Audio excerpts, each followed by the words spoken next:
The real heiress had just returned from the countryside to her wealthy family, only to be banned from eating at the table by her own brother, just because the fake heiress thought she was too dirty. So the girl walked right up and kicked the dining table to pieces, warning them that if they wouldn't let her eat, then nobody was eating. Then she went upstairs without even looking back, leaving the scheming girl stomping in anger. Luckily for her, the brother said their family only recognized the scheming girl as their daughter. But the next second, the scheming girl's things were thrown downstairs one by one, and the girl announced that from now on, her room belonged to her. Seeing this, the brother immediately stood up for the scheming girl and threatened to send the girl back to the countryside once their parents came home. But the girl wasn't scared at all. Instead, she ordered the scheming girl to get her trash out of her room. The maid also tried to stand up for the scheming girl, warning that this room had been prepared by Madam for the eldest daughter. Unexpectedly, the girl calmly picked up a glass of water, drank it all, then crushed the glass into pieces with her bare hand. Then she warned the maid that she was the only real eldest daughter of this family. Turns out, the girl was once a legendary female general from 1,000 years ago, but accidentally traveled through time and became the Qin family's real daughter raised in the countryside. The original girl had been rejected by her own family, humiliated again and again by the scheming girl, and was eventually beaten to death by a man the scheming girl arranged. After receiving all the painful memories from the original girl's past life, the female general decided to avenge her and make every villain who bullied her pay the price. That evening, the mother had just returned home when she hugged the scheming girl like a precious treasure, even bringing gifts only for her while completely ignoring the girl. This made the scheming girl extremely smug, and she couldn't help showing off in front of the girl. Seeing this, the mother awkwardly said she didn't know the girl was coming home today and promised to bring her a gift next time.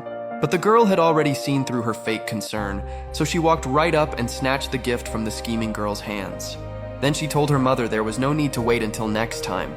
This made the scheming girl furious. So the brother immediately stepped forward to help the scheming girl take it back, only to realize he couldn't move it at all. Seeing this, the fake heiress got so angry that she wanted to run away from home, but the mother and brother stopped her. The brother claimed that if anyone had to leave, it should be the girl, because he only recognized the scheming girl as his sister. Then he even demanded that the girl apologize to her, making the scheming girl extremely pleased.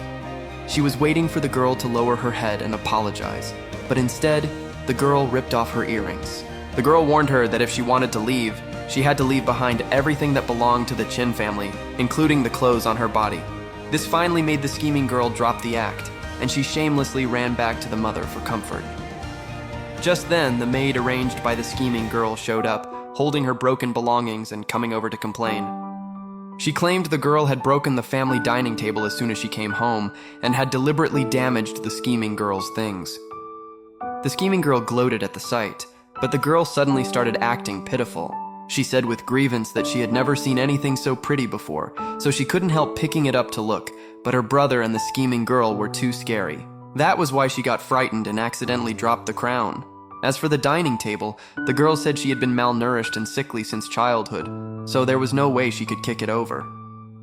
This immediately made the mother feel sorry for her, while the scheming girl angrily said she was lying. But the girl directly played a recording of the brother and the scheming girl. Mrs. Zhang, take her to the kitchen. Just give her something to eat. Why bring her to the dining room? Don't tell me you actually want her eating at the table. She's filthy. Stay away from me. Who knows if you brought some weird disease from the countryside? What is wrong with you, country bumpkin? Stop it. Don't touch my things with your dirty hands.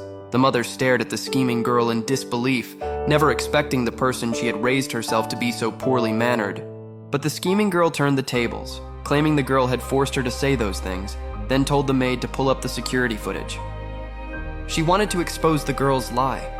What she didn't know was that from the moment the girl entered the house, she had already destroyed the surveillance cameras, so the maid came back empty-handed as expected. She told Madam the cameras were broken, leaving the scheming girl and the brother completely helpless. Unexpectedly, the girl turned it around too, accusing the brother and the scheming girl of deliberately damaging the cameras to frame her. This completely enraged the brother, who was about to teach her a lesson, not realizing his vicious side had been fully seen through by their mother. He was scolded by the mother on the spot.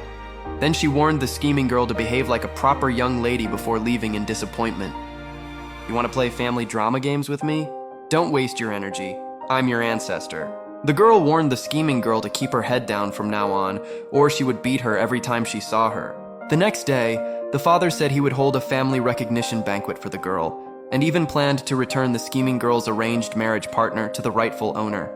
In other words, give him back to the girl, which made the scheming girl extremely unhappy. She claimed a young master from a powerful family like her fiancé would never be interested in the girl, only to be scolded by her father. The scheming girl had no choice but to agree, but after dinner she arrogantly stopped the girl again. She told the girl that the only reason their father let her return to the family was for the company's benefit. Then she showed off the heirloom jade bracelet their father had just given her and played a recording of their parents. Wei, don't be sad. How could mom ever let you suffer? That's right. Dad is only putting on a show to get the result we want. Once she helps us secure everything from the Qin family, the Shen family marriage arrangement and Qin Corporation will both be yours. Hearing this, the girl stepped forward to look at the scheming girl's bracelet, making the scheming girl smugly think she was jealous.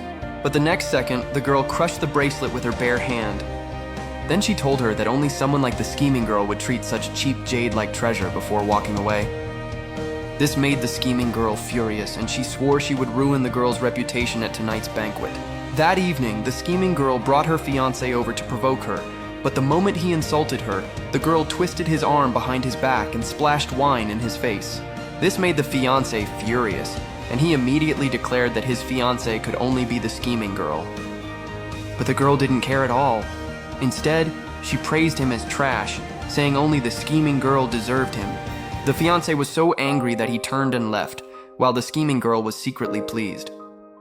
She thought the girl really had no idea how the world worked, and didn't know what kind of powerful person she had offended. Then, to ruin the girl's reputation, she ordered the maid to take her to a room upstairs. She had prepared a man in the room for the girl, and even though the girl knew the maid was following the scheming girl's orders, she didn't expose it. Seeing the scheming girl smugly raise her glass at her, the girl simply called her stupid. Then she followed the maid upstairs. Just then, the father arrived at the banquet with the investors, who had specifically come to witness the recognition banquet for the girl. They said they wanted to meet the girl in person. Seeing this, the scheming girl immediately stepped forward and made up a story, saying the girl probably wasn't available because she had just seen her go upstairs with a man. Then she looked straight at the big screen beside them. The show is about to begin. After today, you'll only be able to marry some disgusting old man. Oh my god, look. Miss Qin is really bold. I can't believe she actually did something like this. How could this happen?